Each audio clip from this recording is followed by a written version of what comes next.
Untamed is going to be untamed. It's going to be a little crazy. I want to talk to my people. I want to talk to my brothers and sisters. We can have grace and humility in how we interact with other people. Oh, hot dog, look at you. And nobody talked about what's really happening. And let's have conversations about what truth is.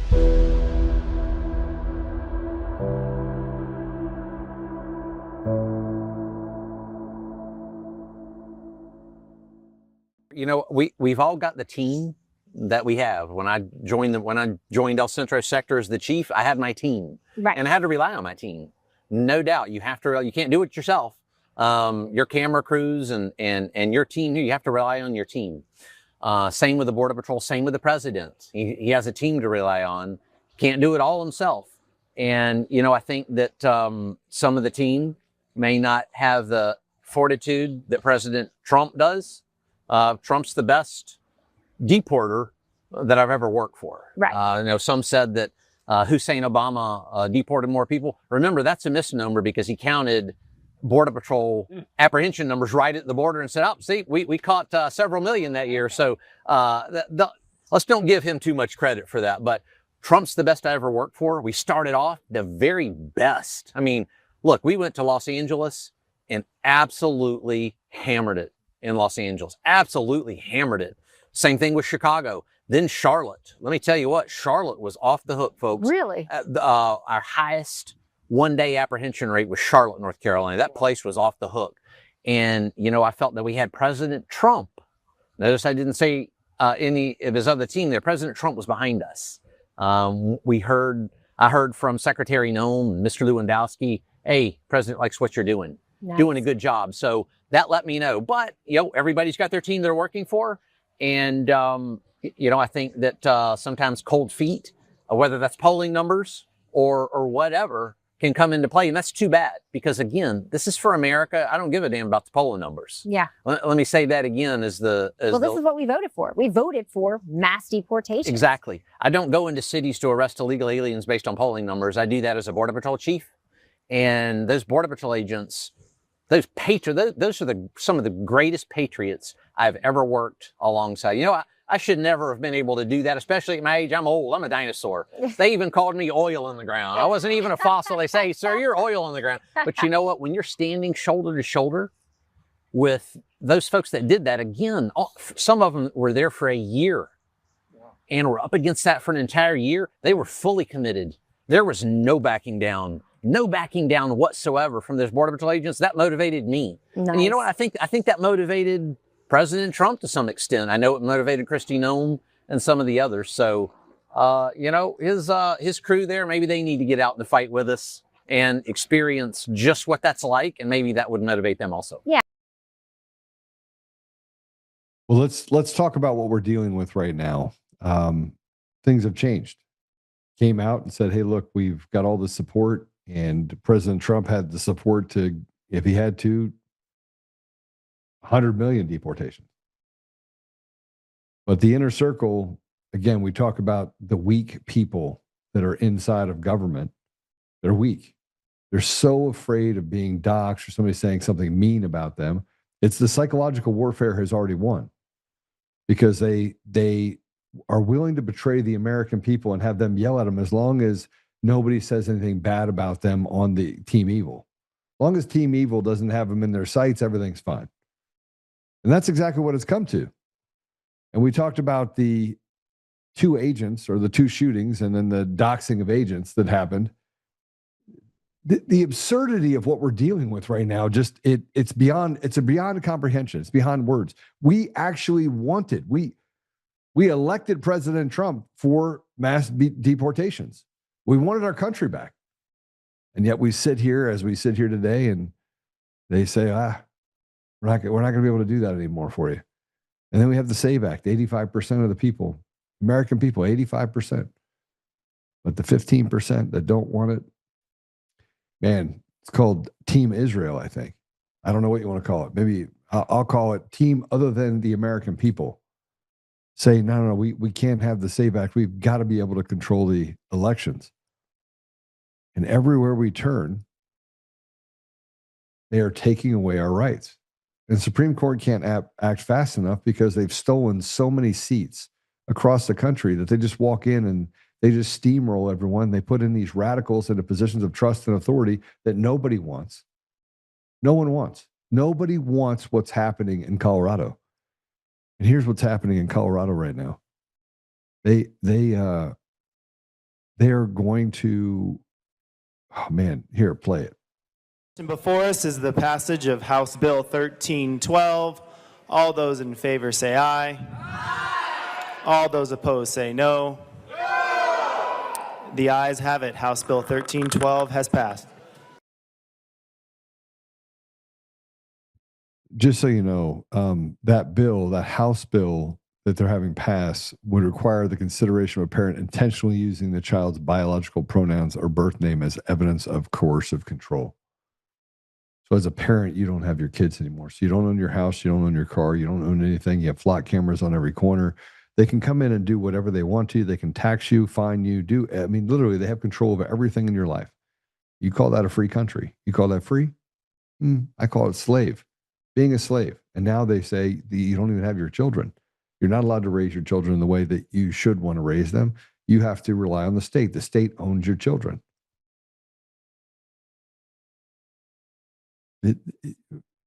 What is it going to take?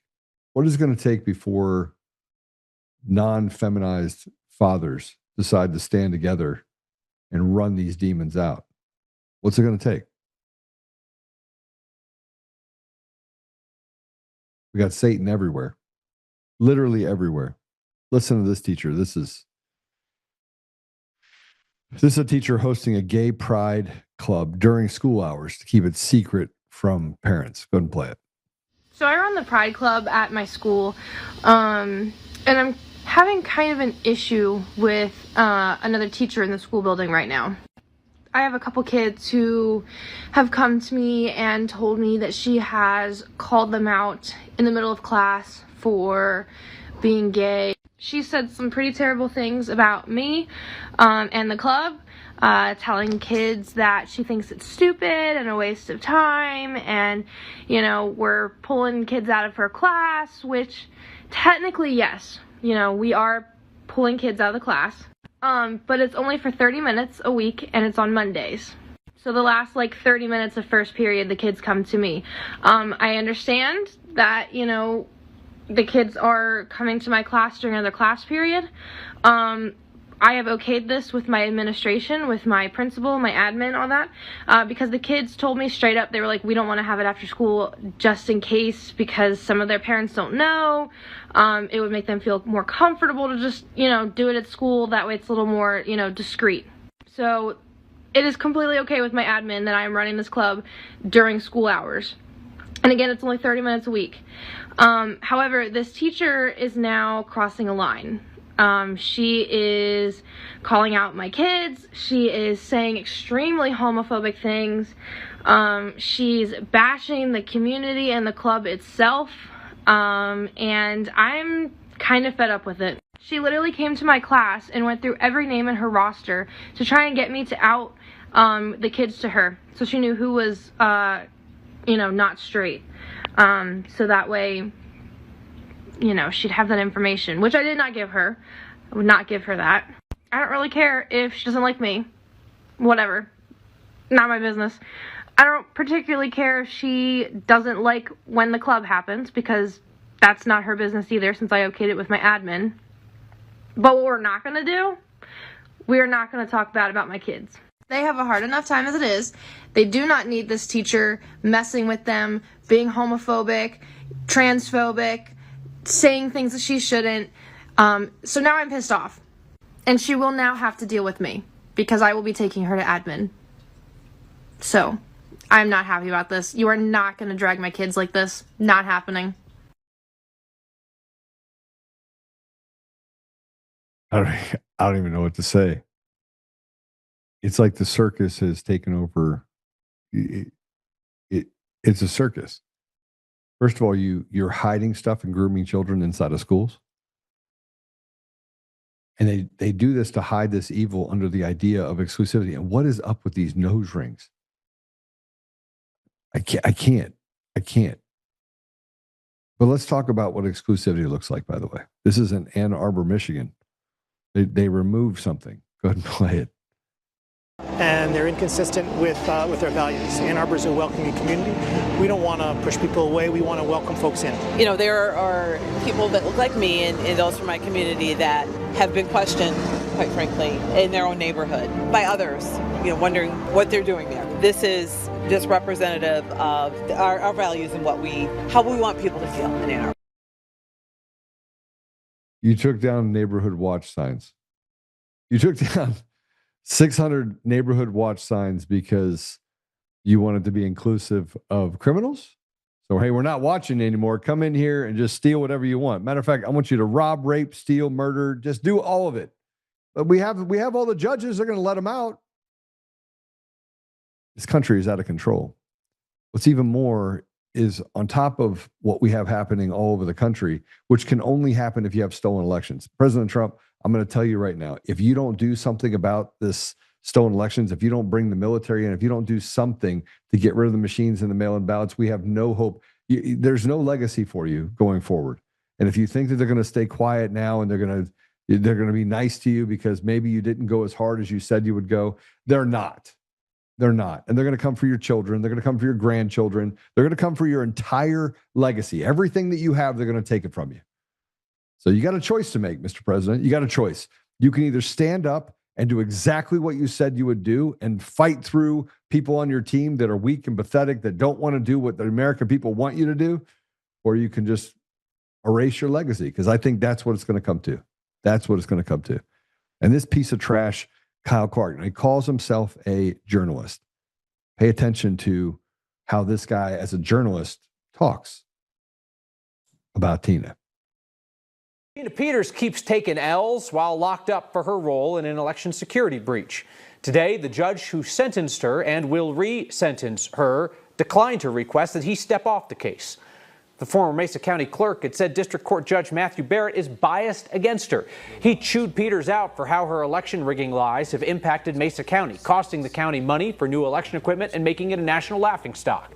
Judge Barrett said today in a ruling that even if he accepts Peters' argument that he was angry and used harsh language at sentencing, that does not disqualify him from sentencing her again. Colorado's Court of Appeals ruled that Judge Barrett must resentence Peters without any regard to her speech, which is one of the things that he criticized while giving her a 9-year sentence. Peters recently lost her effort to have her case reheard by the Court of Appeals, which ordered that resentencing, but rejected all of her other challenges to her conviction itself. Kyle Clark's a piece of shit. Just going to call him what he is. He's a weaselly little weak man. Effeminate man. He's everything that's wrong with our community and our country and certainly the state of Colorado. But to talk about it, she keeps taking L's while standing on the side of what everyone knows is a bunch of BS. Look, over 80% of the entire country knows that the elections are fraudulent across the board. 85% want the SAVE Act to actually pass, which gets rid of mail-in ballots. They're willing to actually walk in, stand in line, and make sure that they have an ID to vote. 85%.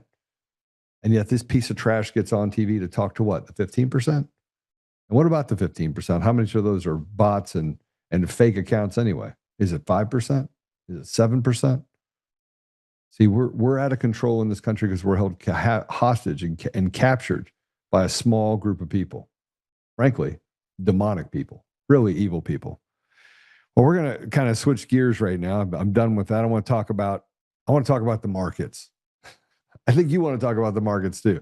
I want to talk about something other than just how Team Evil is trampling over the American people. And maybe we'll get to Team Evil with these two. So Ben has been on here before. He's been on here he's been on here once. Vince has been on here several times. But I was talking to Ben Kelleran before about Vince, and he's like, yeah, I know Vince. I was like, great. I need to get both of you on. And we're just going to talk about energy and metals and how Joe's right all the time. It's just great being right. I love being right. And I always have a great conversation with both of them. So Ben, Vince, welcome to the show.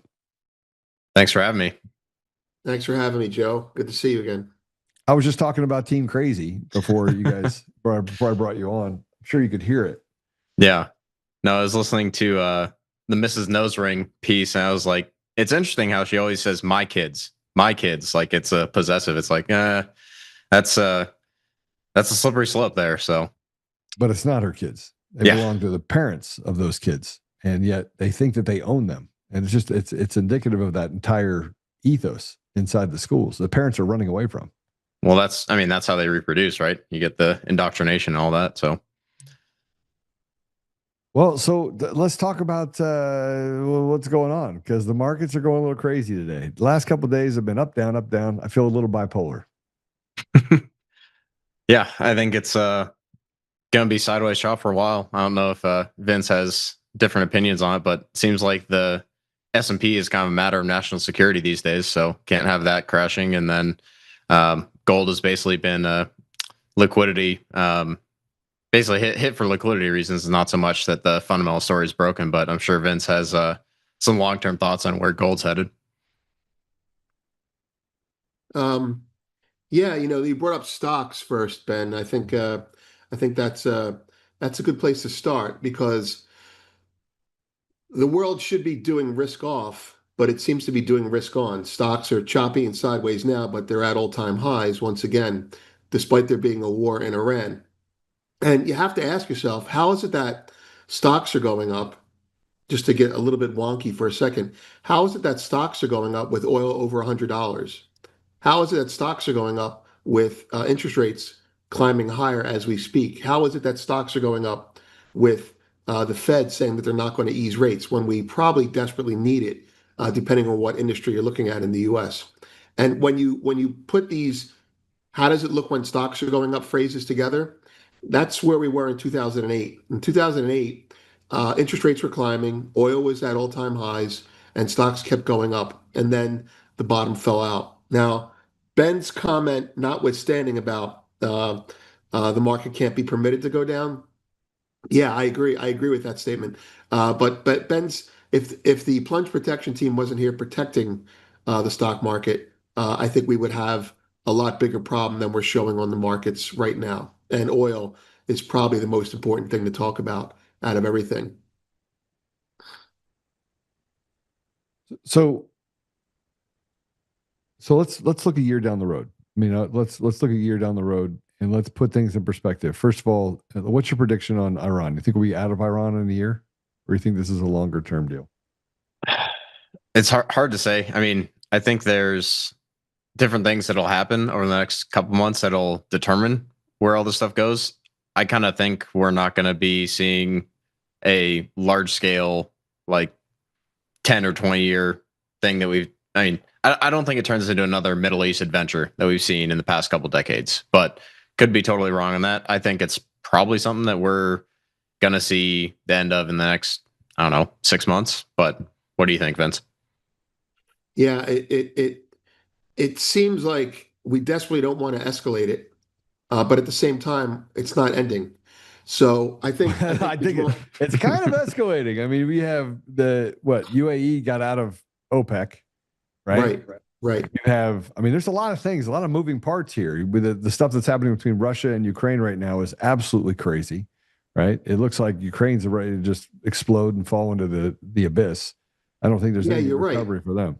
And nobody's even talking about it anymore. And we're minutes away from basically Russia coming in and just squishing that bug. Right. I mean, how long has the Ukraine war been going on now? It's 3 years, right? March of 2022, 4 years. So it's 4 years in February of this year. Wow.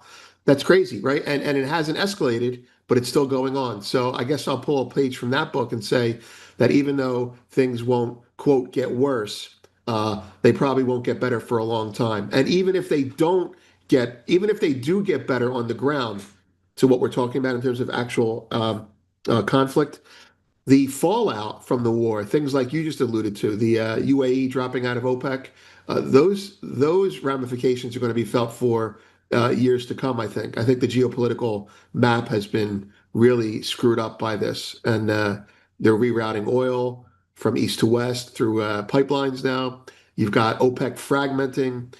You've got a lot more black swans coming up than we're aware of. I mean, that's just my observation. I think this is going to go on longer. Well, the supply chain impact, even if the military side of things wraps up, the supply chain impact piece will be felt for years. So, Right.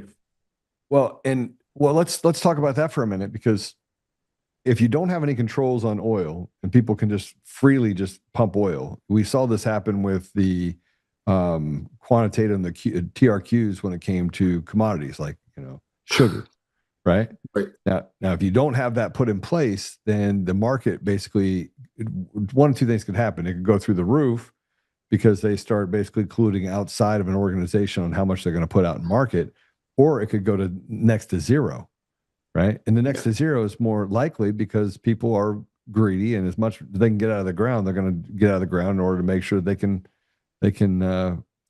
compete. It's if I can, it's funny you bring that up, because there is a time in 1999 where something like this similarly happened. Now, no one was quitting OPEC, but at the time, to your point, everyone was cheating, and the Saudis said, "Well, if you're going to cheat, then we're going to cheat, and if we're going to cheat, it's going to hurt you a lot worse." And oil went from something like $22 to $11 in a very, very, very short period of time. And that was the beginning in 1999 of the beginning of the very beginning of the biggest bull market in oil in years. So your point about OPEC fragmenting and the geopolitical chessboard being totally upturned is going to create volatility in both directions for oil. Oil at zero is something that's going to happen, and oil at infinity is something that's going to happen. And in the meantime, we can't protect ourselves from that. But do you think that the goal is to not protect ourselves from it? Because I feel like a lot of this feels pretty purposeful, because there's some levers you can pull and fix a lot of these things before they happen, but it doesn't seem like that's even on the table.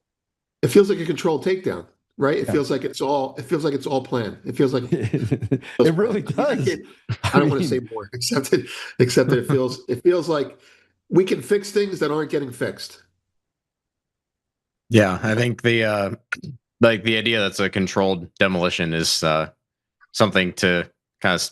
I mean, we'll see where it goes, but there's definitely not no plan with what's going on. I think there's a lot of stuff that I kind of see on over the last couple months where it seems pretty obvious that, hey, there's people that are, I mean, it just kind of goes back to the competing factions, the elites, and different countries, different regions. And it seems like we're making some moves over the last couple months. That's the oversimplification for sure. So, look, if I was looking at a chessboard right now, it looks like somebody is over top of it just saying, okay, move that piece over there, move that piece over there. It's way too convenient. It's like our elections. Well, way too convenient. And, well, I mean, we're 4 years into the Ukraine-Russian war. I mean, there's your point. Your point about that, I think, is the most valid one. That's no closer to ending than it was 4 years ago. Yeah. So, but their population is definitely being controlled. But their population, by the way, has dwindled by 65%. Really? Resources are still the same. There's a little less than 18 million people in that country now. It used to be 45 million. Right?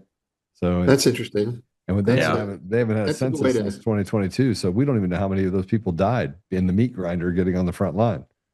And it doesn't look like Russia. I mean, right now it looks like Russia is going to come in and just completely annihilate the entire environment. So there's some things happening that frankly concern me about what's happening globally on this war. Because if you remember, again, maybe I'm just a history buff, but if you go back to World War II or World War I, this same kind of slow burn happened before there was ultimately a global conflict that involved nearly 40 countries. Yeah, I mean, it is interesting. You kind of have to go back 100 years, 200 years to really understand the history and kind of how we got here to really see some of the different groups that are involved in some of the different agendas. But it does seem like Europe is not willing to give up on Ukraine. And you see some of these different headlines about, oh, the Germans are like messing with the draft age and like all these different things. I think you're going to have a very hard time getting buy-in from the average Joe on the street to go fight a war in Ukraine. If you're in Europe looking at what's been going on with immigration and all these other things, it's like, look, you you can maybe try and force people to go serve, but at a massive scale, I don't know if that'll work. I can tell you it's not going to work, but Ben, I have to tell you something else. The reason why it's not going to work is because we don't have the same courageous group of people. It's not in the DNA of the country anymore. And on one side, on the other side is that the emperor has no clothes.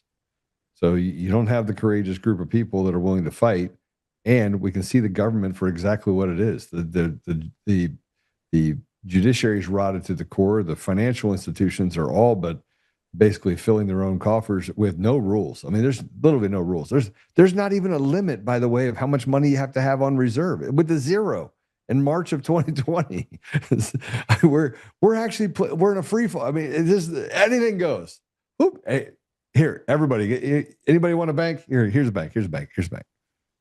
Well, you can't even guarantee that we're going to get a rate cut when we probably need one, based on all the credit problems and the consumers that are underwater now as well. Just throwing that out there. Well, what's going to happen when Powell gets pushed out? I mean, that's getting ready to happen right now, right? We're supposed to get an easier, a more dovish person there, but I don't know that that's necessarily true. I don't have a strong view on the Fed. I mean, long term, I think rates are going higher, or we get yield curve control. But I mean, kind of the path from here to there is, kind of beyond what I focus on a day-to-day basis. But I think it's definitely something to kind of pay attention to. But I don't have a strong view on if rates are going lower. I mean, I think rates should be significantly higher than where they are now if we had free and organic price discovery, but we obviously don't have that. So, right. Well, I mean, there's two rates, right? There's the Fed rate, which we need to lower to we need short-term rates lower just because the liquidity is a problem here. But meanwhile, we need long-term rates higher. We need the interest rate curve to do a seesaw so that we can let long-term rates squash inflation the way it should be. But we can't do it that way. Anyway, going down a rabbit hole. I agree with you. All right. So what's the danger factor? If people are looking at this right now and you're not Kramer, because Kramer is like, I think he bats like 10%. And in any other world, he would be off the air. But if you were talking to the American people, like what to do next, what would you tell them to do? Where would you tell them to go? Well, how would you tell them to pivot into gold and silver right now? Pause on it right now. I'm in it. Let me if anybody out there is listening and hears that Ben and I are on opposite sides of the interest rate thing, which is partially true, the answer is, if we raise interest rates, you'll hurt the economy, but you'll stop inflation. And if we lower interest rates, you'll help the economy and you'll ignite inflation. So those two things are happening at the same time. So the answer to that is, if you're running the government, not us, the people running the government, they're going to say, well, I can't do what I want to do, so I'll just make the dollar weaker. I'm going to debase the dollar. And that's the way that they're going to answer both problems. They're going to make the dollar weaker so we can export more, and they're going to lower rates, but they're going to keep a lid on the long-term rates. So that's your yield curve control. And the answer to that is, well, we have another $3,000 to $5,000 leg higher in gold over the next 2 to 4 years, in my opinion. And there was a report that came out yesterday, in fact, by Deutsche Bank, saying the quiet part out loud. And the quiet part was that the rest of the world is dumping dollars to get out of their U.S. global dominant risk. And it's happening during the war. And so in the longer run, they're going to be putting their money into something else, and that'll be something like gold or something like silver. So, yeah, debasement is we've talked about it before, but debasement is the way it's going to go. That's going to go. It makes Ben and I both right. And at the same time, it makes Joe right. We need to weaken the dollar. So you have to buy gold. Yeah, I think one thing I'll add too on the inflation piece is, right, they basically have, right, their toolkit is not some like giant 10 variable thing. Like, they basically have interest rates, and that's what they can use to mess with things, right?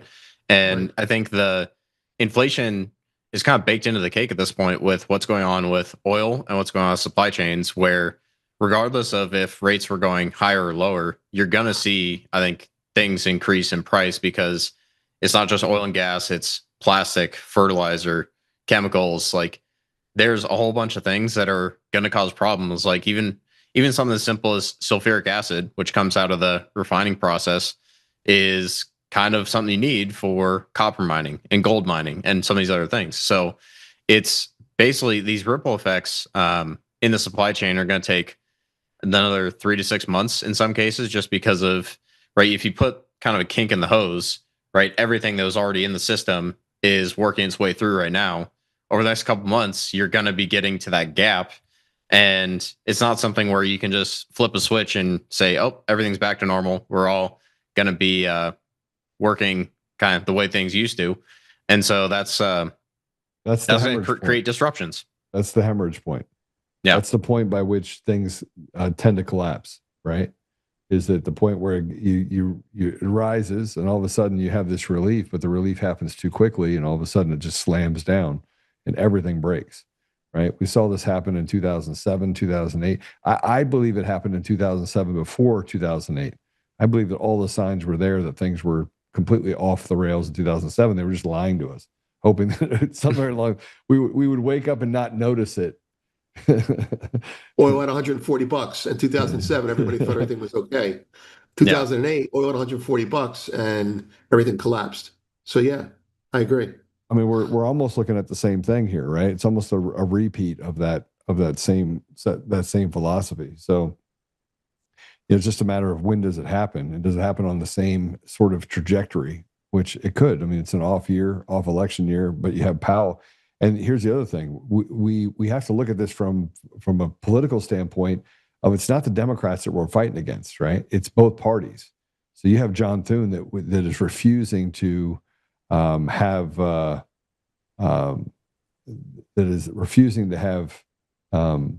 the nominated, what is it, Warsh, Kevin Warsh.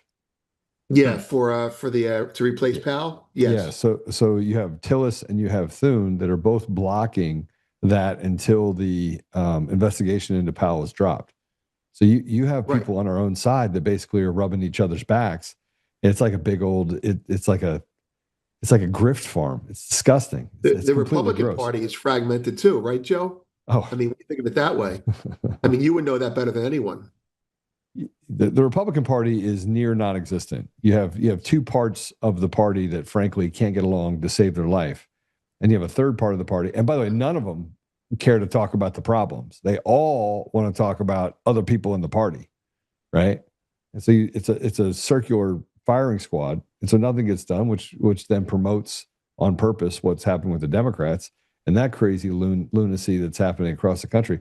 My fear is that regardless of how this is happening, there's a growing number of men that are deciding to stand together with each other that frankly want to throw all these people on their heads, right? And that is it's a growing problem. Well,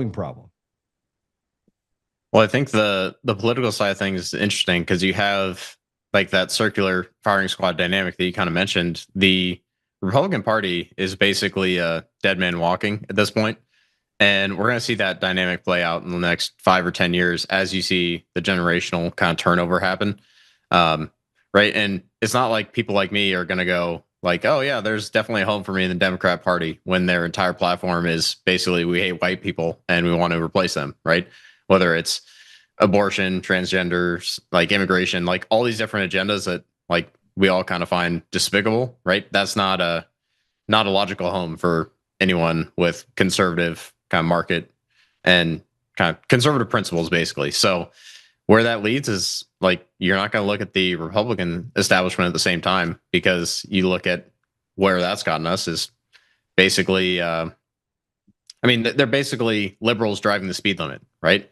So they still support the same things. They still go to the same parties, talk to the same people, end up on the same islands potentially.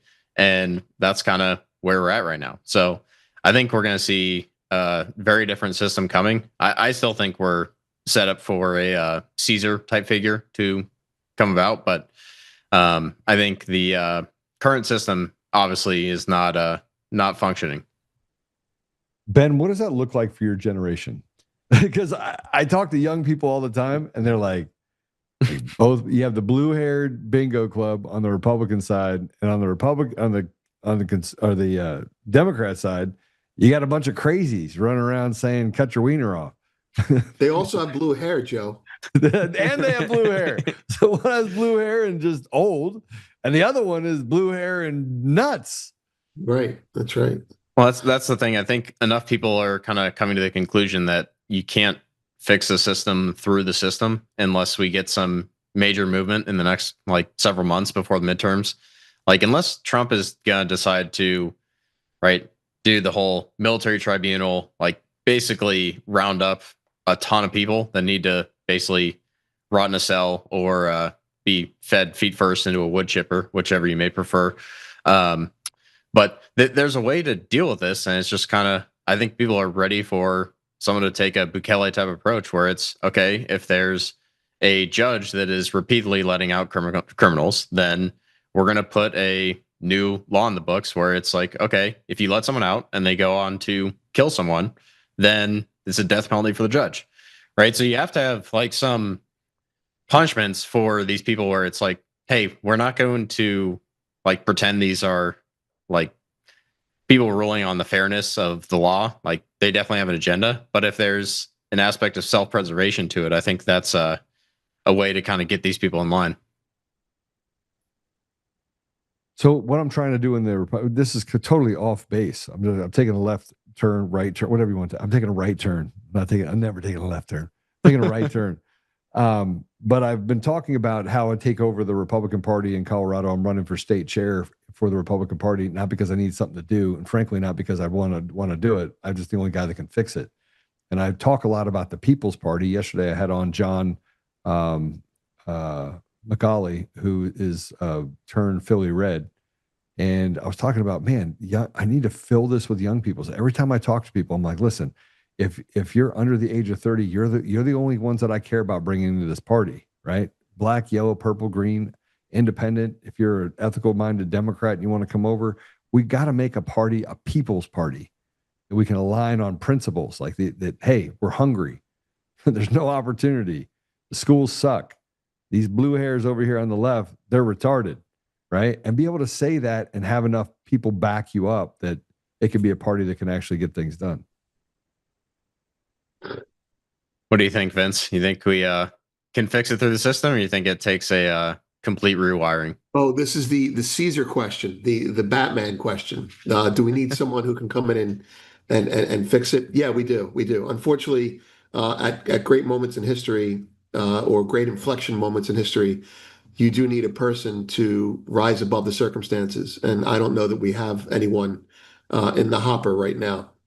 One of the things that that Joe was talking about before we went on, before the two of us went on, was he was talking about, in my opinion, the degradation of morals as the precursor to societal collapse. I just wrote those words.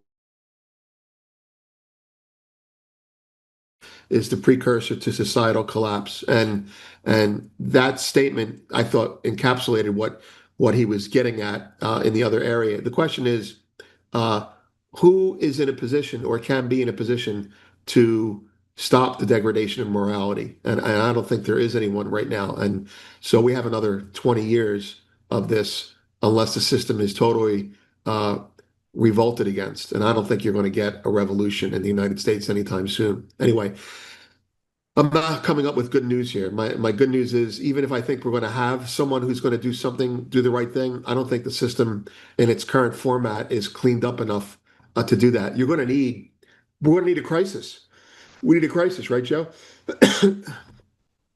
We're going to need a crisis so big that it tells people they've had enough, and that they can see very clearly who it is that they're hunting. And I don't mean hunting violently. I mean hunting meaning these are the people that caused all this pain. Well, he might get there. Yeah, we might get there, but we can't. First of all, we can't talk about it on here because, look, people that are capable of great violence and that have seen violence don't want violence, right? But let's not pretend that it wasn't 18 to 25-year-olds that ran onto the beaches of Normandy, right, and saved us during World War II in a very pivotal war, So I recognize that young people, as more opportunity is taken from them and the blue hairs sit in Congress and act like they're the kings, that you're going to get to a place where people have had enough. And when you get to the place where you have enough and you're young, man, that's why they're doing this replacement theology, by the way, because they bring people from other countries over here that have sucked their entire lives and they live in a crap hole. And you bring them over here to kind of fill in the gaps. And then you replace Americans and then tell all Americans that, hey, by the way, don't have kids, and here, put this poison in your body and make it more difficult for you to have children. And then make it almost impossible for you to raise children because they're going to take the money from Americans and hand it to illegals or people that frankly are first generation here, while spitting and stepping over the very people that built this country over 200 years. So, it's not a complicated problem to see. It's just whether or not we have the fortitude to stand up and do what's right. Yeah, no, I think it's becoming more and more obvious every day. And the thing that's going to be interesting to see is kind of everyone's in like a race to where I think the next several years go. And that's where it gets into, I think, politics getting more tribal, like the continued trend of political violence, which for better or worse, I think is coming. And right, you see the assassination attempt or whatever it was over the weekend. You see different things that have happened in the last couple of years, and you see the rhetoric and all these different things. Like, if there's no right way to kind of make adjustments to the system without some of these major events, then we go back to the oldest recipe in the book when things start to get chaotic. So what's the answer for us then? That's a good question. I mean, let me ask it this way. What are you willing to lose? What are you willing to give up? You're in the middle of all the stuff that you're going through right now, as far as you're building a career and a business. And in the middle of this, you look out and you see this suck coming, and it's a wave, tidal wave, and you're analytical. So you're seeing that tidal wave and you're like, screw this. What are you willing to risk? Individually, what do you think you're willing to risk? Well, that's the thing, is like, if your goal is to have a functioning country, like hopefully a homogenous high trust society in the area you're in, then you're going to have to be willing to risk a lot and be kind of surrounding yourself with people that have the same mindset over the next 10, 20 years to basically secure something for 100 years plus, right? And if you look at, right, the day-to-day or, right, the investment financial side of things, then, right, that gets you to one conclusion. But long-term, right, as far as what people should be willing to sacrifice, I think it's basically, look, there's nowhere for people like us to retreat to, right? There's no Israel or no home country or no anything like that. So at the end of the day, you're not going to go back to Europe with the situation they're in. So that's kind of like, this is basically where things are now. So you got to decide kind of on an individual level, like, hey, where do I want to be? Who do I want to surround myself with? And what are we going to do if things continue to stay on this path? That's a really good question, Joe. I think the word that you're looking for, or that you were implying, was sacrifice. How much would you be willing to sacrifice today for those who come after you tomorrow? And I think there are probably three categories of people in that area. One is the category that says, I wouldn't be willing to sacrifice anything because I don't have anything, and I feel like I'm owed more. We can guess who those types of people are. Then there's the second type that is willing to sacrifice if everyone will do it. And that, I would put myself in that category. If there was a line and they just went down the line and said, how much can you give back to help the next generation? I'd say, well, I'd give back a lot if I knew it was going to the right thing. If I knew it was going to be spent on to prevent the degradation of morals, if I knew it was going to be spent on reinstating the things that make the country great. I think a lot of people would be giving their time, giving their money, giving their wealth, giving their affluence to do that if they knew it was going to something better. But that's part of the problem that brings us back to the Caesar thing. There is no government that I trust to handle my wealth and my time to make sure that it takes care of my children or your grandchildren. So, looking at Ben as younger than you and I, Joe, certainly younger than you. No, I'm just kidding. But generationally, Ben's going to inherit what we have. Anyway, I'm just sorry. I'm just going off a little bit, but that's the idea. But there's so much, I just look at the landscape, the young people landscape, and it's the Bens that I want to come up through the landscape and become leaders, right? And instead, we get the Kardashians, right? We get garbage. We get the island boys, right? That the stuff that doesn't make any sense. Like I'm like, this isn't real. Or even like the blue hairs that are out there that are talking about what politics should be, that are trying to ingrain and or carry along this legacy of bullshit that hasn't worked for 40 years. And yet that's the new way of politicking, that they say everything is about politics and that lying is just a part of the game.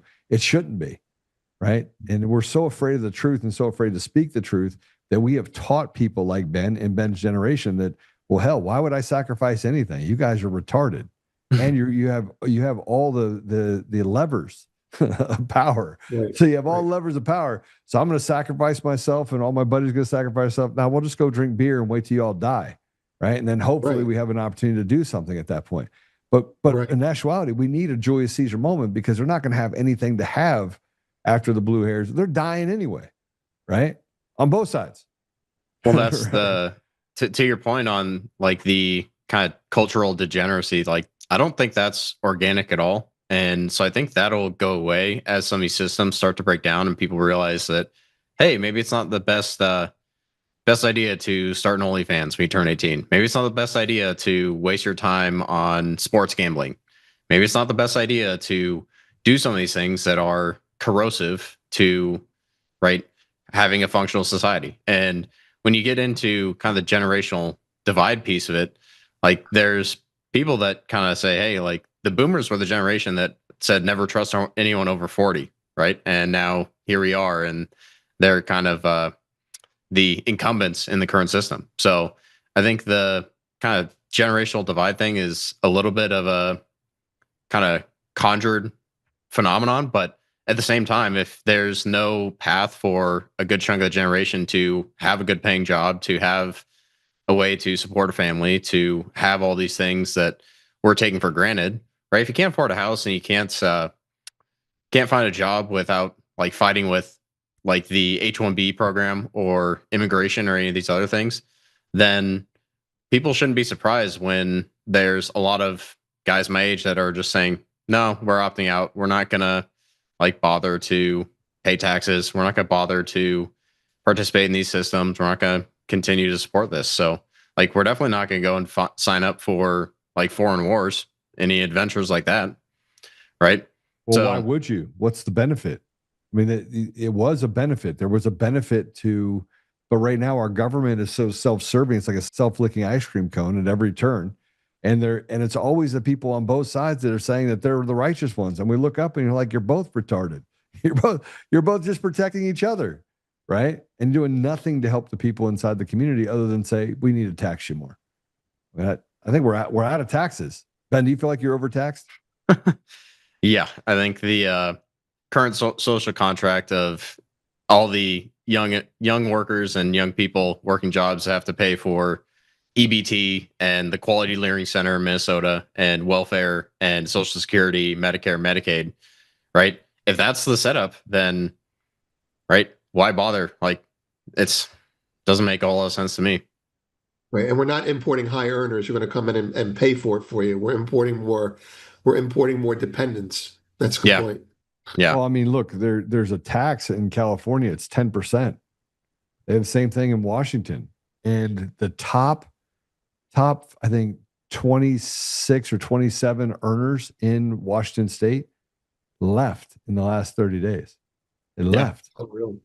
That's where I grew up. And my parents are planning to move and kind of do all the things that I think you're going to see more of that. And it's, it's frustrating because that state like grew up as basically awesome. Paradise. And right? No income tax. You've got all these different businesses and all these things. It's like, okay, slowly one by one, you see Boeing and now Starbucks and right, all these different companies saying, yeah, we'll go find somewhere else.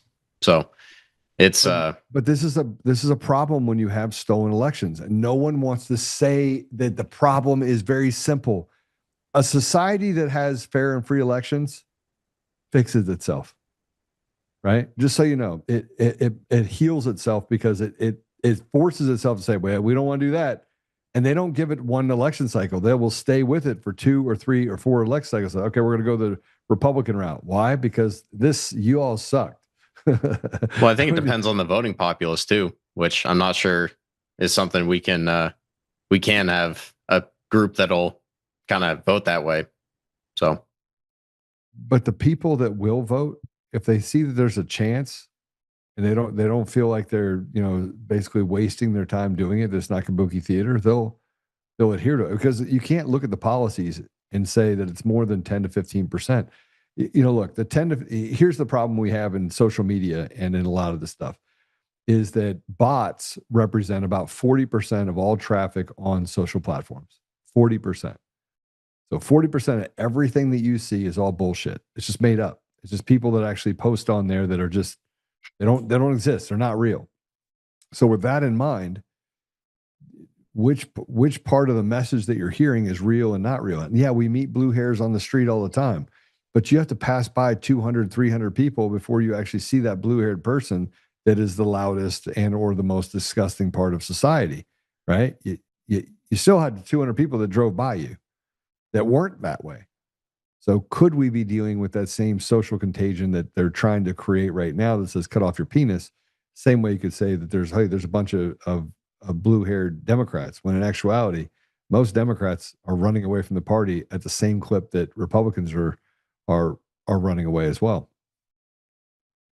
Yeah, I mean, it's I think it goes back to something I've been writing about recently with the kind of media environment being as polluted as it is, right? It's a lot of slop. It's a lot of kind of agendas and different opinions that are pushed, and it's hard to sift through and find good information. So that's I think a big part of the problem is no one there's not a source of truth, and right, it was always kind of a propaganda opinion in the past, whether it's Mockingbird or any of these different things, but people would go to the nightly news and say, hey, like what's going on in Vietnam or what's going on in some of these places, right?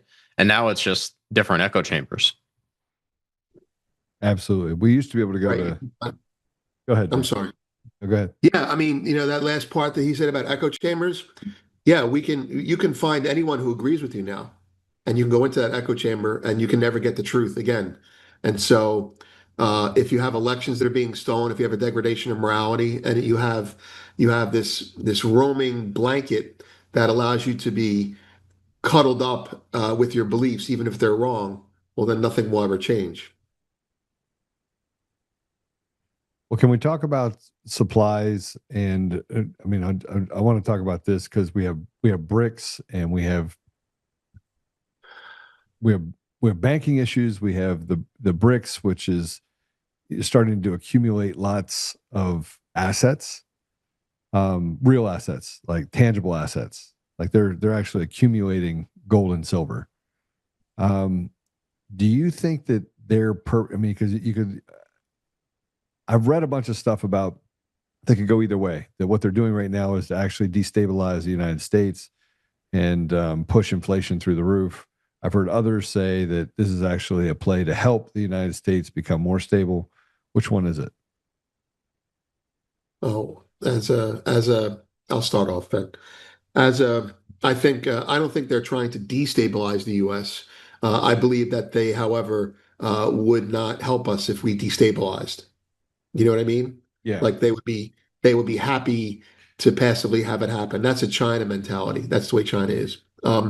I think they want what they want, and they'll be damned if they care what happens to us for them to get it. And so they are accumulating assets, and those assets are being accumulated, I think, for the right reason. But along the way, I think they become intractable in negotiating with us because we've been so belligerent over the last, say, 20, 30 years. And as a result of that, now they're pushing back to the point where the world is separating into trading blocks.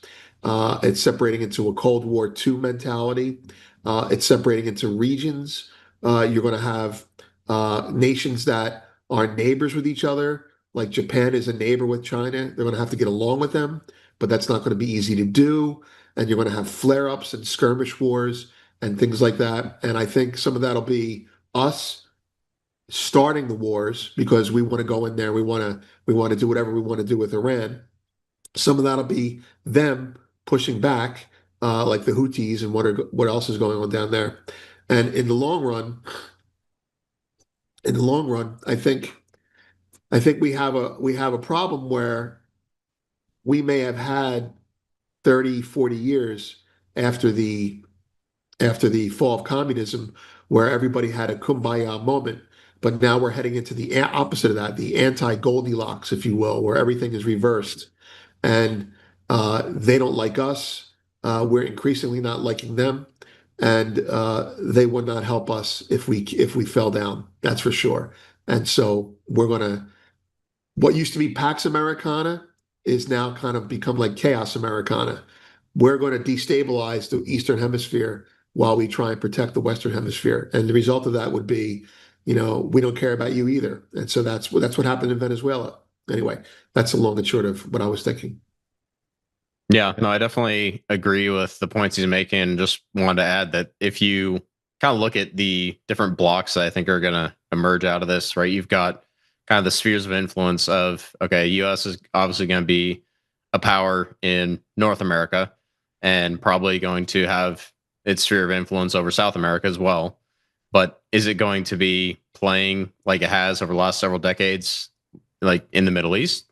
Probably not to the same extent, right? And China is going to have Southeast Asia, and Russia is going to have their area, right? And that all kind of, you start to divvy these things up, and it's pretty interesting to kind of think about, okay, you're going to see routes, resources, and ideologies be kind of the three main things that the different powers will compete on. And when you kind of go into the routes and resources piece, like this is where you see the government getting involved in supply chains and critical minerals and all these different things, and cutting deals on rare earths, like different things with South America. Like you go into it, it's going to be very interesting to see how it all kind of shakes out. But I think you're going to continue to see like markets start to bifurcate. So, right, Vince has kind of talked about this in the past, where it's different markets are going to have different prices and different functions than,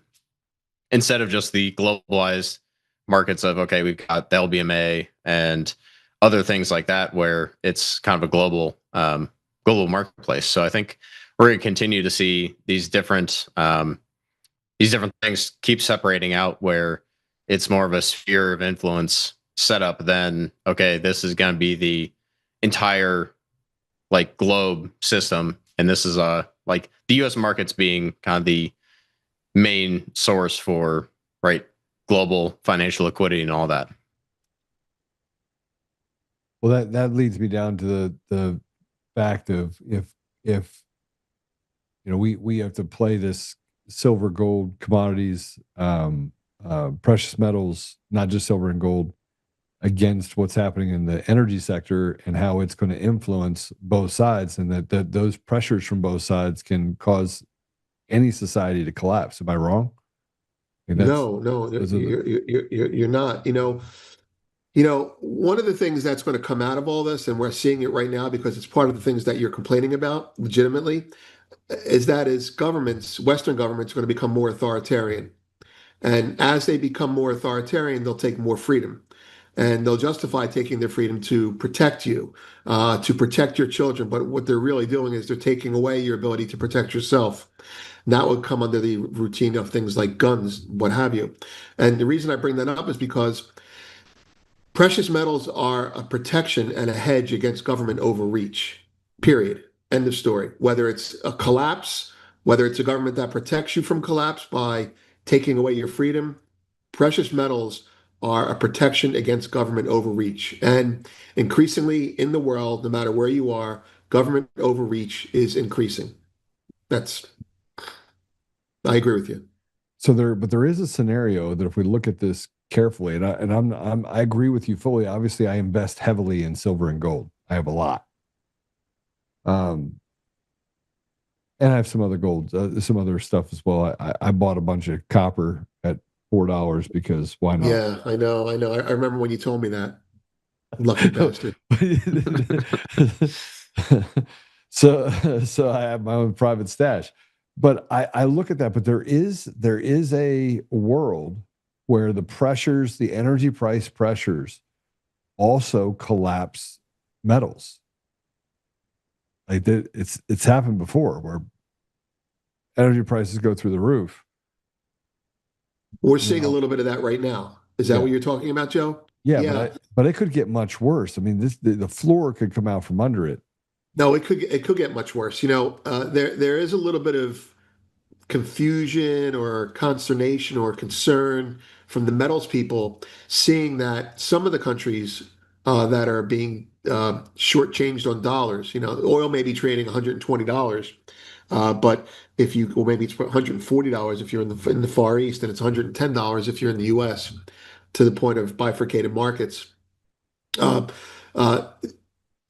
Oil may be trading higher, but these countries that are dependent on oil revenues to generate income to pay their bills are not able to sell the oil because of the war. And so they're selling their gold and silver. Not silver, not yet. I mean, silver is getting marked down, but Turkey was a big seller of gold. Azerbaijan just announced they sold some gold. And what you're really looking at is people that are on my side of the table saying, well, what does that mean? What does that mean? It means that these countries that are under a lot of stress are cashing in their insurance policies. And that's the time that you want to buy your insurance, when everyone is suppressing prices, cashing in their insurance. That's my opinion. Ben? Yeah, I mean, I think that's definitely more of a short-term thing than something to worry about long-term. I think people have called oil like the real central banker, where if you get oil going too high, then a bunch of shit starts to break, and it starts to break quickly, right? And that's where it's hard to know exactly what happens to the system at $200 or $250 a barrel. But I think it's probably something that, I mean, if you look at the kind of inflation adjusted price of oil and compare it to where we were 10, 12 years ago, right?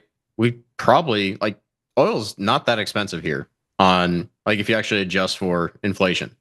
It seems ridiculous to go pay $4.50 a gallon, but if you compare it to where we were a decade ago, or whatever it is, pre-2014, it's not all that expensive. So I think there is a price where things really start to go sideways, but I think there's a lot more capacity in the system to handle higher prices than a lot of people might think. So I think it takes a lot higher prices to really start to break stuff than some of the traditional analysts might assume.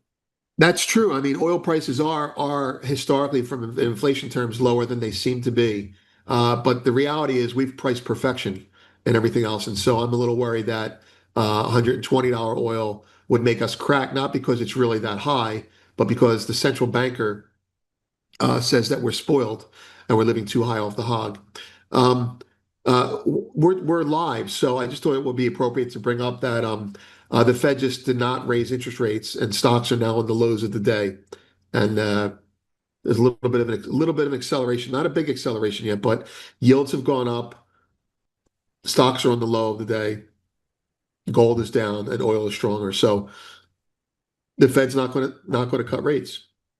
That's going to affect all of us, good or bad, depending on how you look at it. What do you think happens with the stock market as a result of that? What do you think happens? You think it goes down? I don't have a position on yet, but I personally am very bearish. And I'm not a permanent bear, but I'm very bearish because even though Ben is right and oil is not a high price, relatively speaking, it's high enough to upset the apple cart. So am I going to short stocks to take that play? No, what I'm probably going to do is I'm probably going to short bonds to a point where I think bond rates are going to go up high enough, and then there's going to be a recessionary collapse in stocks, and then I'll reverse and get long bonds. So essentially, I'm betting on not an economic recession, but I am betting on a stock market dislocation that happens because something gets triggered from the Fed not cutting rates. So I think we have a retracement from off of all-time highs that has to come down. Yeah, no, I agree. I think if you're expecting like another 20-30% on the upside for just regular stocks, it's hard to look at the assumptions that are baked in, and whether it's supply chain side or just valuations. Like, I don't really see a good reason to hold just broader market exposure here. Like, I think you're in for inflation or stagflation or whatever you want to call it, and I think a lot of money is going to be looking to hide out in commodities and energy and some of these different exposures. So that's kind of my opinion on that. I think there's a lot of money that's going to be looking for things that can't be printed over the next 6 to 12 months. I would agree. I would agree fully. And I don't want to agree with you, because then it makes it much more difficult for me to make money on the stock exchange, frankly. Yeah. I agree. But we have to sacrifice, Joe. Yeah. No, I agree with you. No, I'm just making fun of our own opinions. Like, I want people to want to sacrifice. Meanwhile, I don't trust who we're sacrificing to. Yeah. Well, and you're starting to see that. And the problem with the oil being okay and gas prices being okay in relation to inflation is that if you take the bottom 50% of people in this country, which, by the way, rely heavily, 50% of our country in the United States relies heavily on the tax dollars from the top 45%, not the top 5%, but the top 45% before you hit the 5%. And this squeeze on that 45% is pushing down to the 50% who barely can pay their bills now, right? And so when gas prices go up an extra $1, you get civil unrest, you get a lot of the crime that we're actually seeing happen. You get this pressure that happens on budgets, both state budgets and federal budgets, that cut out what they call the fluff, which is really just the opportunity for the poorest among us. And that is going to create this kind of wheel. And when that wheel starts going, man, it could get out of control very, very quickly. Yeah, no, I think it'll be interesting to see on the kind of budgetary side if that's going to be the biggest pain point, or if it's something like California and their like supply chains being something that kind of sets things off. Because if you look at the like refining complex and all these different pieces of where they get oil and gas, like the whole situation in California could kind of kick things off for a lot of chaos in the rest of kind of the Western US, right? With the refineries.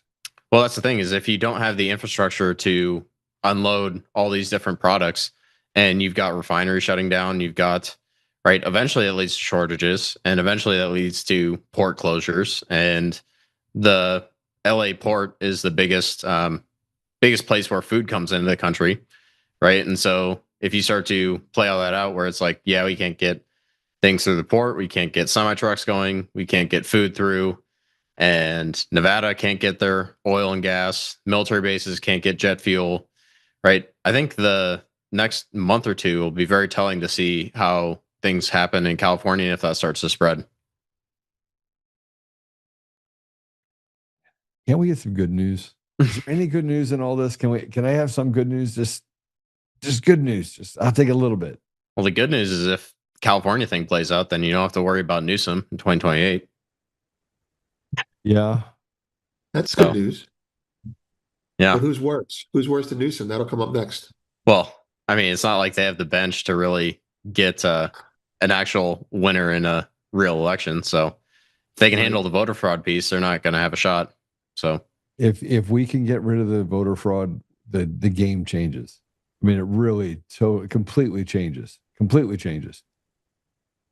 Because if the people vote, again, you can have the dumbest human beings known to man, right? And yeah, they will vote. A certain portion of the population will vote against their own interest because they're just retarded, right? But a vast majority of them will cross the aisle just to say, look, I got to eat, right? I got to breathe. I got to stop. Whatever it is that you guys are doing, it's not working. So we're going to do something different. Well, I think that's the biggest part of the Trump vote. It's not so much that people are thrilled or saying that he's the best guy or some great moral character. I think it's just enough people were like, hey, like this seems like we're throwing a grenade at the system, and hopefully it goes off. Right? It's not so much that people are excited about Trump. It's that, hey, we want the bull in the china shop. It's not that hero that we deserve. It's the hero that we need right now. It's probably a better way to put it. Yeah. I mean, most available too. I think that's a big part of it, is like, that's kind of what showed up at the time. That's what we have. Unbelievable. Well, gentlemen, I tell you what, it's always a great conversation to have with you guys, because frankly, I learn a lot. Where's silver going to be in 90 days, Vince? Silver.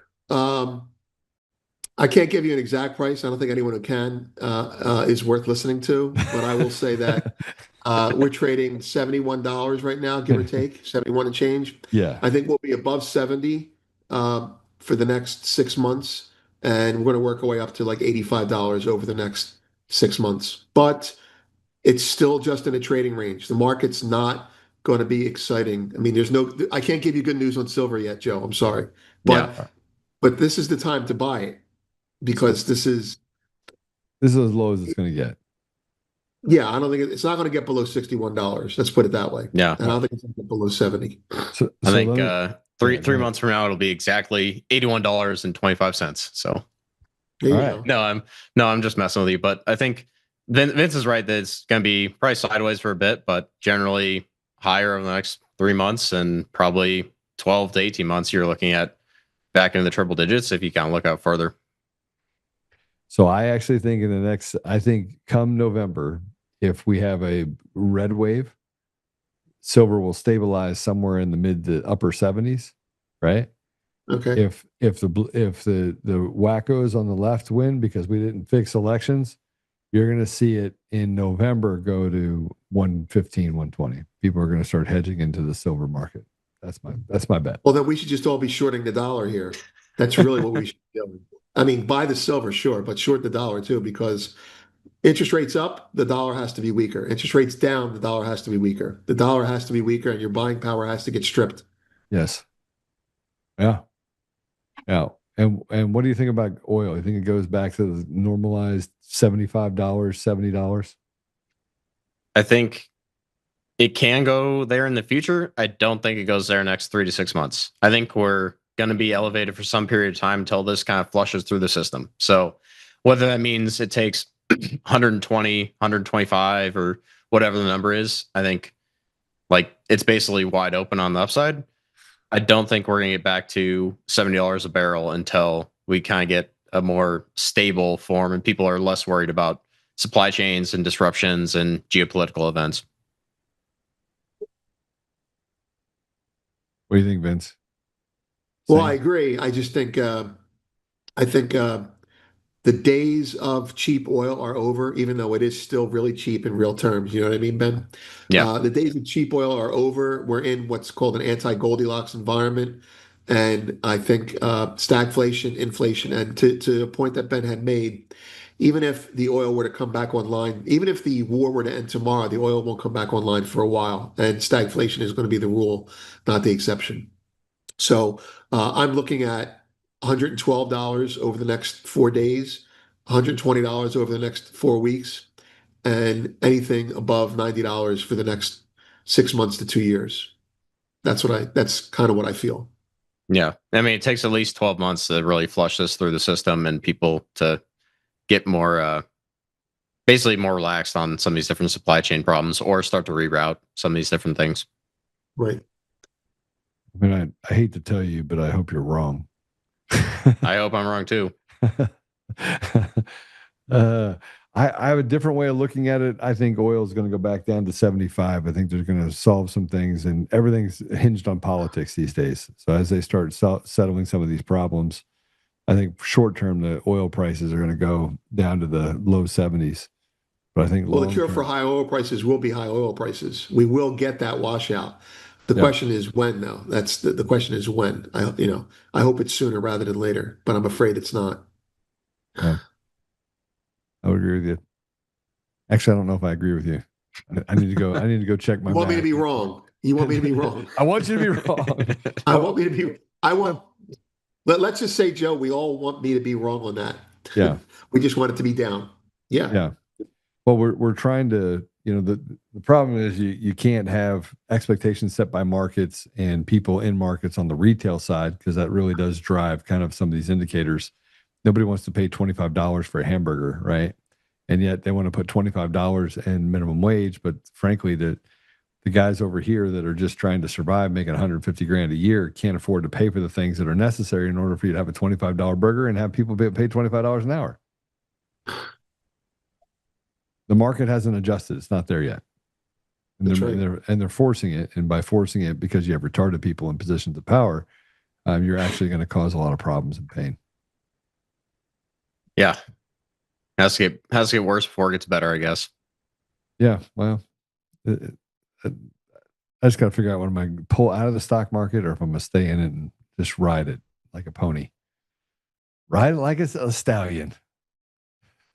Depends on what you're in and if there's other things to consider, but I am not in crypto. Not zero. No, I'm not interested.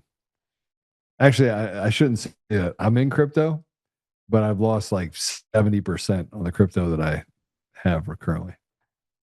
Yeah, no, I decided I'm not putting more money in it. I look at crypto as it's tough to really time that, and it's hard to have a fundamental viewpoint on it. And for me, that just goes in the too hard pile. Yeah, I agree with you. If it's too hard, probably not worth pursuing. Gentlemen, how do people find you? Well, you can find my Substack, the podcast, YouTube, all that stuff at Contrarian Corner, 2Ks, or Ben Kelleran on Twitter. But you'll be able to find any of that stuff, and hopefully I'll be getting Vince on the podcast here shortly. So it's definitely something to check out. I've had some interesting guests on lately. Yeah, we're due to have a conversation. That's right, Ben. Yeah. Thank you for that. I'm sorry. No. I mean, look, for a guy that's not as involved in this stuff as you guys are, I do fairly well. I do fairly well. That's because I watch Vince's Substack. We know you do. I mean, absolutely. I own and run Goldfix, GOLDFIX, goldfix.com, VBLgoldfix.com, which is a geopolitical and precious metals newsletter that's in the top 50 in Substack. And we've been operating that for about 4 years now. You can also find me on Twitter under VBL's Ghost if you were interested in it. Yeah, there you go. Thank you. If you're interested in I'm an acquired taste on Twitter, let's put it that way. But there you have it. That's it. I'm there. Love to have you. All right. Hey, thanks, gentlemen. Thank you for coming over. Thanks for the conversation. I hope everyone got everything they wanted out of it, because frankly, these are the most fun podcasts that I get to do, because it's pseudo having to deal with retards in politics and more having to do with fundamentals of business and how our economies work, which I think is what makes the world go round for most people. So, gentlemen, I appreciate both of you very much. Thanks for having me. All right. Thanks for having us, Joe. Appreciate it. God bless you guys. All right. Well, we're going to take a quick commercial break. When we come back, I got a couple other things to go through with you, but I do want you to know these gentlemen, follow them. I follow them, and every time they post something, I go and I read it. And so if I'm an indicator of what you should be doing, frankly, on what I think you should be doing, that's why I have them on. They're super, super smart, but they're also, they're not wrong very often. So, yeah, just take it for what it's worth. Go follow them and make sure you listen to what they're telling you to do. All right, we're going to take a commercial break. When we come back, we're going to talk about just all the other stuff that's going wrong in the country. It'll be fun. Bookends. All right, we'll be right back.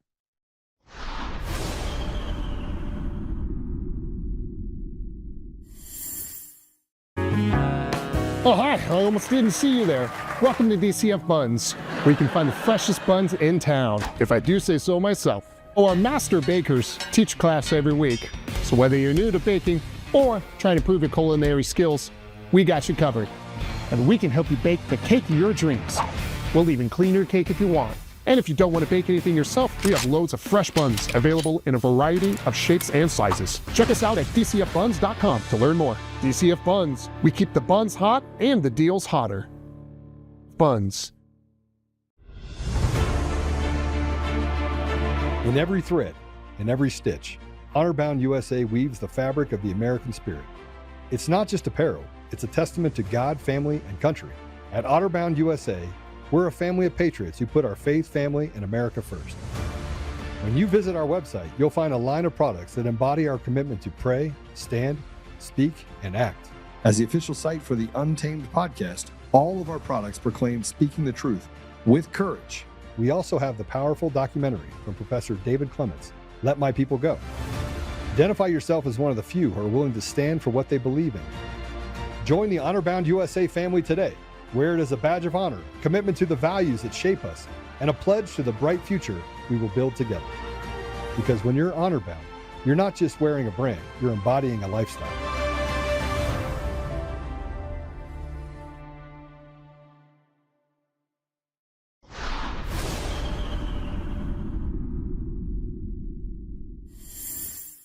A U.S. federal court has ruled in favor of protecting the religious rights of Muslim women in custody, affirming the right to wear the hijab in official booking photographs, according to Council on American Islamic Relations. The decision issued by a judge in Minnesota requires the Federal Bureau of Prisons to delete previously taken photographs of a Muslim woman without her hijab, after finding that the policy violated her religious freedoms and her federal law. The case was brought on behalf of Muna Jama, a Somali-American Muslim woman who had been forced to remove her headscarf for booking photos and carry identification displaying the uncovered image. Her legal team argued that the policy imposed a substantial burden on her religious practice. The court ruled that such measures breach protections under the Religious Freedom Restoration Act, which prohibits the government from imposing unnecessary restrictions on religious expression without compelling justification. Civil rights advocates described the ruling as a significant precedent, emphasizing that detention facilities must respect religious practices while maintaining security, adding that the decision could influence policy changes across correctional institutions nationwide.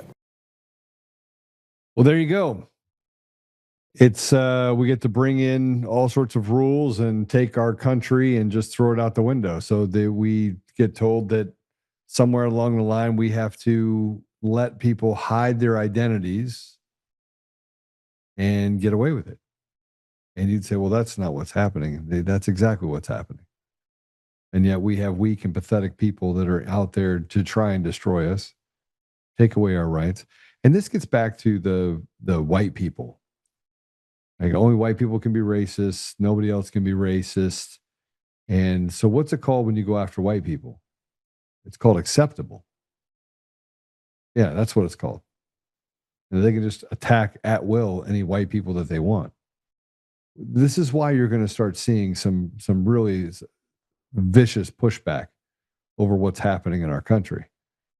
Is because, is it wrong for me to want to have opportunity and to fight for opportunity for myself or for people around me and my family? Should I apologize for it? I don't think we should. But the whole world is turned on its head right now. And we got a bunch of idiots, retards, that are running things. And it shouldn't be that way, but you have stolen elections, and frankly, retards are easy to control. What they didn't expect is for retards to speak so much and to do so much damage and to promote just ridiculousness. But they have.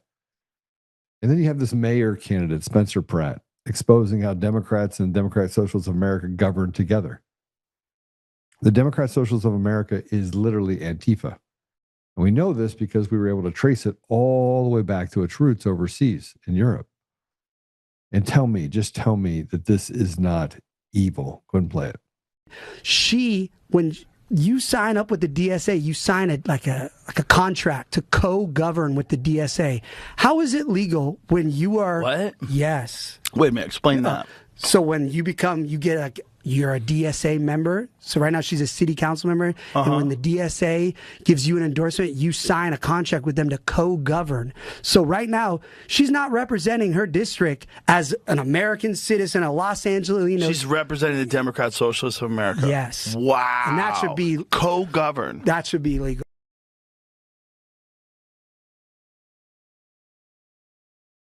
And he's referring to Rethia Raman and those that take money from the Democrat Socialists of America, which, by the way, come through programs that are giving to Democrats that then funnel that money back into Act Blue and back into candidates' pockets.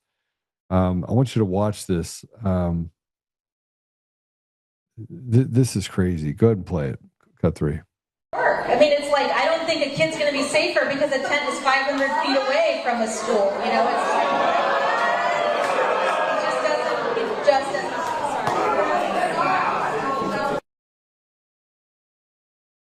So this retard doesn't think that the kids will be safer pushing out homeless encampments away from the schools more than 500 feet. She thinks it's just as safe, just to have them butt up against the fence. It's not going to make them any less safe. Distance doesn't make them safe at all. And here's this is crazy. Here's some evil operating out in the open that's targeting our kids. This is a trans activist and what he wants kids to have access to as far as information. Play it. You mentioned the Paxton case, and the AGs in many states are very clear about that. They're almost jubilant about being able to use these laws to ban young people from accessing content that could be educational if they are queer. And you're a principal, you have LGBT students in your school, and we also know that they're not receiving sex education for queer kids. We know that prurient interest could be, for many people, the very existence of transgender kids. More and more people are saying there simply are no transgender kids. So what he's saying, and you guys need to be aware, is that porn is educational to children. I don't even know where to go with this. When is enough going to be enough? Yeah, am I the guy that talks first? Am I the one that just talks about these things in such a way that I recognize what it's doing to our society and to our children, and I can watch it in real time, and nobody wants to say the quiet part out loud. Nobody wants to tell the truth. Nobody wants to talk about the truth. But I do have some good news. James Comey will surrender himself to police today for his felony arrest after threatening the life of President Trump. Play it. Kate, Jim Comey is expected to go back to that federal courthouse where he previously beat a set of criminal charges to face this new indictment. He faces 2 counts. One is for threatening the president, and the other is about transmitting that threat over interstate commerce lines, so posting it on the internet where people all over the nation and the world could see it. This new development this morning is that he is going to be self-surrendering. So the FBI or the U.S. Marshals are not going to pick him up and arrest him. But Comey is expected to be placed under arrest. We're still waiting to hear timing on when he will appear in court. But in this situation, he is going first to the Eastern District of Virginia's federal courthouse to appear before a judge there. That's because he lives in that district, so we expect him to be in that area. But the case itself, it's out in North Carolina, in the court district that covers the beaches there. The judge that will oversee it is a judge that has been on the bench for quite some time, but we'll see exactly how things go today. We know that Comey expects to mount quite a significant defense to this. The Justice Department has said that they took this very seriously as a threat, and this post, 8647 in Seychelles, they looked into for 9 or 10 months. The grand jury approved the indictment. But Comey, he said he never intended any harm. Never intended any harm. Do you believe that? We know we don't believe it. But I tell you what, it is we're in trouble in a lot of different ways, and you can't help but get on X or any of these other places and see all the things that are happening, and things aren't moving fast enough. So he says 86-47. We have all of the proof of election fraud inside of Dominion voting systems and the people responsible. They should all be arrested. All you have to do is go grab, Mr. President, go grab all the evidence that you have literally down in the DC case versus Patrick Byrne. Just grab that information. You can grab the multiple bags of stacks of files out of the Eric Coomer case.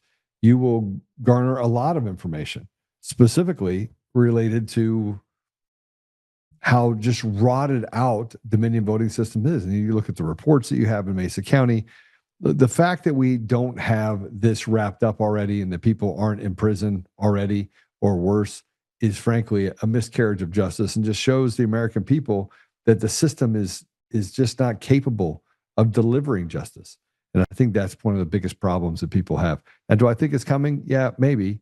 I do think it's coming. I have a lot of confidence that something is coming, but I will tell you that people's desire to stay calm in the face of all this is diminishing. So anyway, let's pray it out, and I'll see you guys tomorrow. Apple Podcasts, Google Podcasts, Spotify, Pandora, iHeartRadio, TuneIn, and more. We will see you here tomorrow. Father God, thank you for the opportunity to be here today.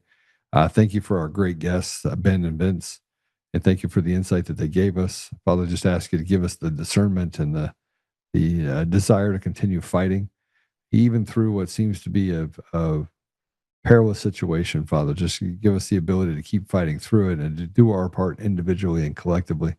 We know as we walk through this that it was never meant to be easy, but it just is. The difficult part is that we can see very clearly the crimes that are being committed against our country and against our people, and just the harm that it's done globally. And so, Father, just ask you to deliver us from wherever we are right now, and that we are willing to do our part just to push us in such a way that we can head down that path, regardless of the consequences for us individually. So, Father, just help us as we go about our day, that we may honor you as well. I say these things in the name of Jesus Christ. Amen. Man, so much going on. We will see you tomorrow, bright and early. And we've got some bangers. We still have this judge, just so you guys know, we still have this judge that is sitting on the bench currently, that is gathering information for us currently.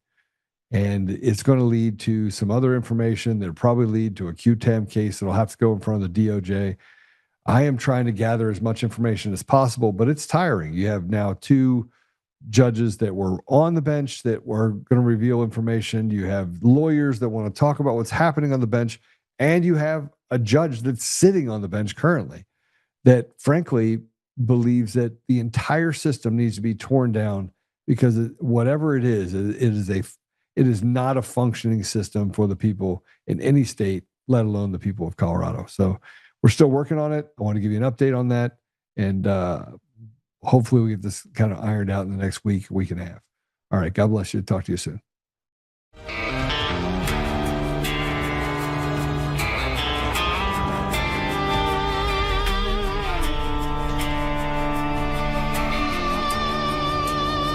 Rise up untamed in the heart of the fire where the wild ones roam. Joe Oltmann's calling, bringing truth back home. From conservative daily to this untamed fire, we shatter the silence, lifting spirits higher. No chains can hold us, no lies can prevail.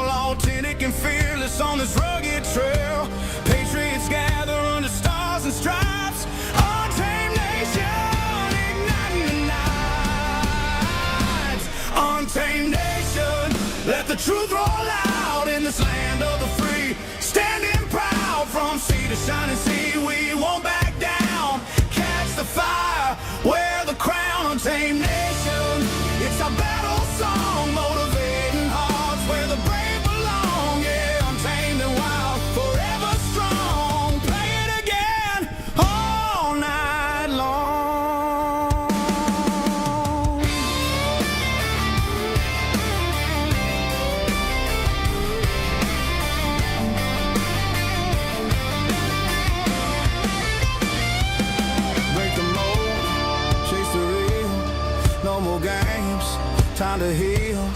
Joe's voice leads the untamed crew. Truth matters through and through. Untamed nation, let the truth roll out in this land of the free. Standing proud from sea to shining sea, we won't back down. Catch the fire, wear the crown, tame nation. It's our battle song, motivating hearts where the